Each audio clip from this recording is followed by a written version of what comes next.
There was a time when Taylor Fritz was considered good, but not great. A player with flashes of brilliance, yes, but one who struggled to string together consistent results in the crucible of Grand Slam pressure.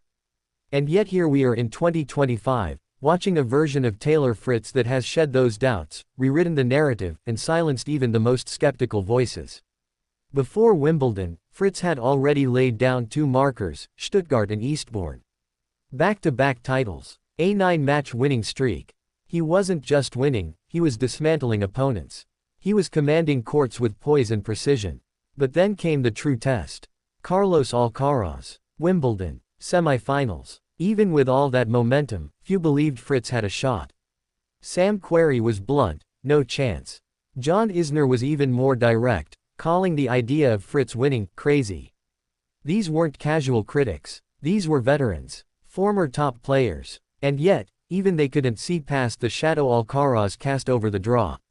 But Taylor Fritz, he didn't care about the odds.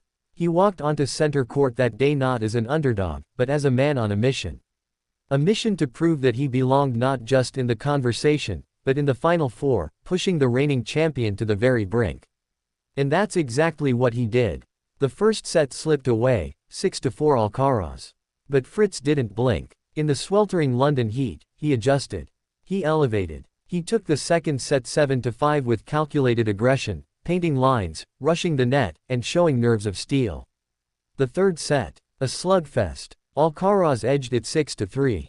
But the fire didn't die in Fritz's eyes.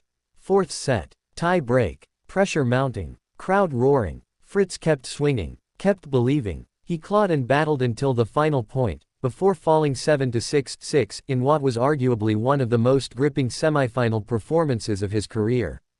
The result? Yes, a loss on paper. But the takeaway? A statement of intent. Even Carlos Alcaraz, the reigning Wimbledon champion and global tennis superstar, admitted it wasn't easy. It was a really difficult match, even tougher with the conditions. It was really hot today, he said. But more importantly, he admitted how hard it is always when playing Fritz. That's not something you say about a fluke. That's what you say about a legit threat. And the tennis world has taken notice. Enter Steve Flink, Hall of Fame tennis journalist. In a conversation with Gil Gross, Flink reflected on just how far Fritz has come. He was candid, admitting he never saw this coming. I thought it was going to be very hard for him to live up to the standards that he set last year. Flink thought Fritz would hover around number 7 or 8, a solid top 10 presence but not quite breaking into the uppermost tier. But Taylor had other plans. He battled injuries. He endured a sluggish start to the year. He faced doubts. But then, he surged. He regrouped. He rose. From making the US Open final last year to now a semifinal at Wimbledon, Taylor Fritz is rewriting his career in real time. And this isn't just about the numbers. It's not about the rankings or the titles. It's about the shift in perception. The understanding that this isn't a fluke.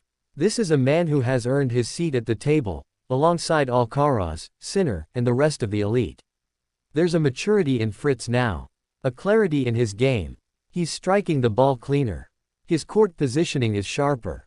He's handling pressure like a seasoned champion. And perhaps most importantly, he believes. He believes he can hang with the best. He believes he can win the big ones. He believes that when he steps onto that court, it doesn't matter who's across the net.